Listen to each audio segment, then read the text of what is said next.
Halo teman-teman, kita akan membahas salah satu teori komunikasi yang cukup banyak digunakan dan populer, yaitu teori pertukaran sosial atau dalam bahasa Inggrisnya adalah Social Exchange Theory. Jadi teori ini kurang lebih disampaikan oleh Thibault dan Kelly. Saya kutip dalam Lin dan Turner tahun 2010. Kurang lebih Thibault dan Kelly memaparkan bahwa pertemanan kita, relasi sosial kita dengan orang lain itu sebenarnya kita sedang mempertukarkan reward dan cost. Atau misalnya dulu Adam Smith pernah bilang bahwa manusia itu adalah makhluk ekonomi. Jadi kita akan memperhitungkan keuntungan dan seberapa banyak pengeluaran yang kita keluarkan. Dari situ kita akan mengevaluasi apakah ini menguntungkan ataukah tidak. Begitu juga di dalam relasi sosial. Jadi teman-teman pernah bertanya atau berpikir nggak sih, kenapa sih teman-teman punya peer group? Kenapa sih teman-teman punya teman yang cocok? Dan kenapa sih teman-teman punya teman yang juga nggak cocok sama teman-teman? Jangan-jangan hal itu menggambarkan bahwa ada reward dan cost, ada pertukaran sosial yang teman-teman evaluasi di dalam keseharian. Jadi kalau teman-teman punya peer group, teman-teman punya sahabat, berarti hal itu menandakan kalau kata Thibault dan Kelly, rewardnya lebih besar dari cost yang dikeluarkan ketika berhubungan dengan sahabat atau teman dalam peer group kalian. Tapi perlu diketahui dulu, reward dan cost ini nggak selalu berbentuk material. Jadi dia bukan dalam bentuk uang. Bukan berarti teman-teman bisa jadi sahabat, bisa jadi peer group karena teman-teman bisa dapat uang yang lebih banyak dari dia. Bukan. Tapi justru reward yang dimaksud adalah ketika misalnya teman kalian memiliki loyalitas kepada kalian. Teman kalian memberikan perhatian yang lebih kepada kalian. Teman kalian memiliki waktu yang cukup untuk misalnya main PlayStation dengan kalian misalnya. Sehingga kalian merasa nyaman ketika berteman dengan sahabat atau peer group itu. Tapi kalau misalnya seseorang tidak memiliki hal yang sama seperti itu, misalnya dia nggak mau dengerin kalian curhat, dia nggak mau main PS sama kalian misalnya, atau dia nggak mau main game bareng kalian, berarti jangan-jangan ada cost yang terlalu banyak dikeluarkan di situ. Jadi cost yang dimaksud itu bukan dalam bentuk material, tapi dia dalam bentuk perasaan, dalam bentuk penghargaan, dan lain sebagainya. Jadi dia nggak harus bersifat material, tangible, tapi dia bisa dilihat sebagai bentuk yang intangible, perasaan dan penghargaan. Jadi sebenarnya teori pertukaran sosial ini diambil dari cara berpikir ekonominya Adam Smith. Jadi kalau teman-teman tahu Adam Smith yang memberitahukan kepada kita semua bahwa manusia adalah makhluk ekonomi yang akan terus memperhitungkan keuntungan dan kerugian. Nah dari situ Thibault dan Kelly memetaforakannya dengan pertukaran sosial yang kita lakukan sehari-hari. Karena sebagai muaranya adalah kenapa teman-teman punya standar tertentu pertemanan, sahabat tertentu di dalam pertemanan itu karena ada pertukaran sosial di dalamnya. Jadi menurut Thibault dan Kelly itu ada yang dinamakan social rewards. Jadi ada bentuk pertukaran yang dilihat berdasarkan rewards yang kita dapatkan dari teman atau sahabat kita. Nah, teman atau sahabat kita itu nggak selalu melulu ngasih kita misalnya material yang berbentuk pertukaran uang gitu. Tapi misalnya ambil contoh ketika ada yang dinamakan tahap intrinsik yang disebut oleh Thibault dan Kelly, yaitu ketika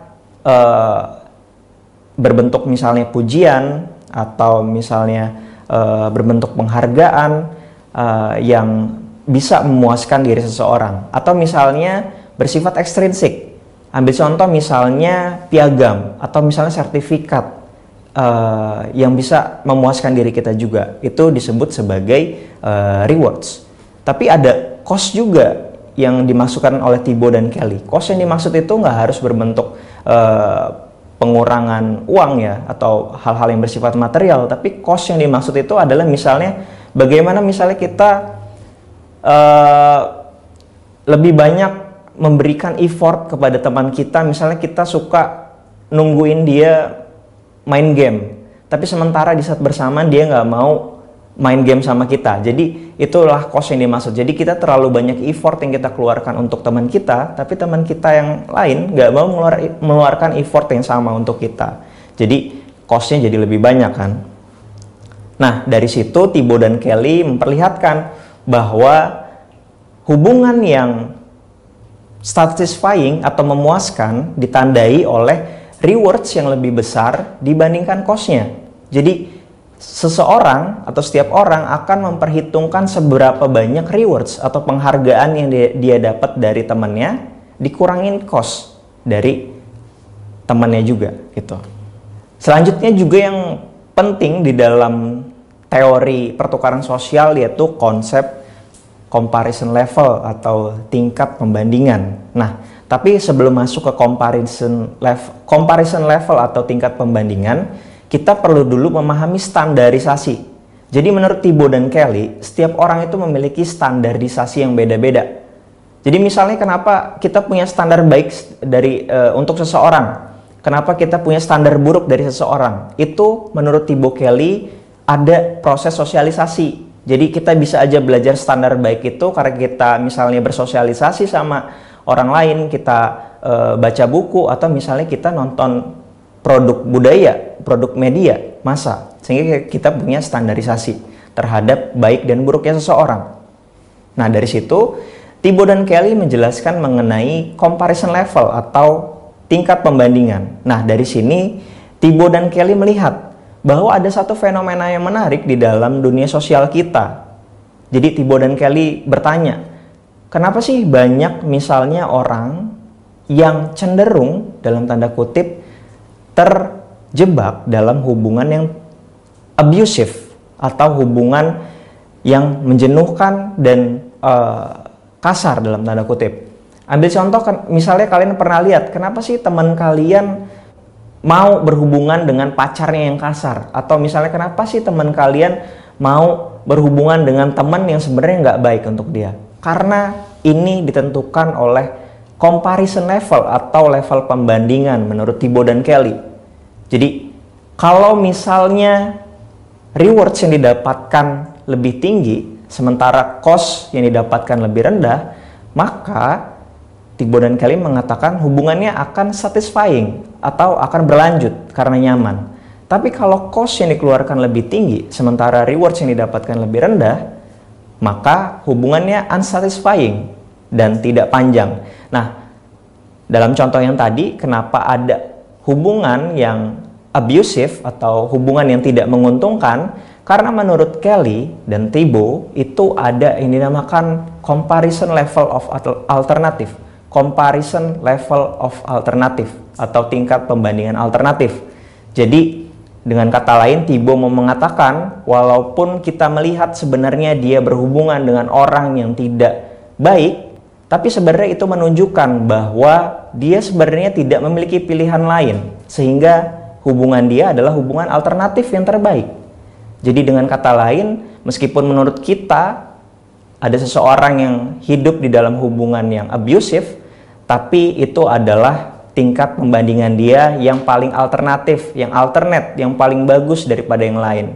Jadi meskipun kita lihat itu sebagai hal yang buruk, tapi belum tentu menurut standarisasi dia itu adalah hal yang buruk. Di bagian terakhir dan sebagai refleksi, Thibaut dan Kelly di dalam Lin dan Turner 2010 menjelaskan 3 tipologi exchange atau pertukaran. Yang pertama adalah direct exchange, yang kedua adalah generalized exchange, dan yang ketiga adalah productive exchange. Yang pertama, direct exchange. Jadi hal ini menunjukkan ketika kita bertukar effort atau cost kepada orang tua kita, misalnya kita bantuin cuci mobil, habis itu kita dapat misalnya McD atau dapat Starbucks, itu dinamakan Thibault dan Kelly sebagai direct exchange atau pertukaran yang menguntungkan dan kita dapatkan secara langsung. Dan yang kedua, generalized exchange. Jadi menurut Thibault dan Kelly ini adalah pertukaran yang bersifat laten. Jadi ambil contoh, misalnya kita membantu orang di satu waktu. Kemungkinan kita akan mendapatkan exchange atau rewards-nya di kemudian hari. Ambil contoh misalnya ketika kita bantuin teman kos kita pindahan. Kita nggak akan langsung dapat rewards dari dia. Tapi suatu saat, mungkin sebulan atau 2 bulan lagi, ada orang-orang yang mungkin akan ngebantuin kita ketika kita mau pindah kosan juga. Jadi keuntungan yang didapatkan laten atau kemudian, itu yang dimaksud Thibault dan Kelly sebagai generalized exchange. Dan yang terakhir adalah productive exchange atau pertukaran produktif. Ambil contoh misalnya ketika teman-teman sedang mengerjakan tugas. Nah, di situ ada reward dan cost yang dipertukarkan secara bersamaan. Misalnya ambil contoh ketika teman-teman mengerjakan sesuatu hal, berarti itu ada cost. Tapi di saat bersamaan, teman-teman juga akan dapat reward secara bersamaan, misalnya dapat nilai dari dosen, nilai dari guru, dapat A, dapat B, dapat C. Nah, itu dinamakan productive exchange atau pertukaran produktif menurut Thibault dan Kelly. Oke, sekian pemaparan dari saya mengenai teori pertukaran sosial atau social exchange theory dari Thibault dan Kelly. Saya kutip dalam Lin dan Turner tahun 2010. Semoga video ini bermanfaat bagi Civitas Akademika Vkom Ubarajaya. Terima kasih. Semoga bermanfaat. Assalamualaikum warahmatullahi wabarakatuh.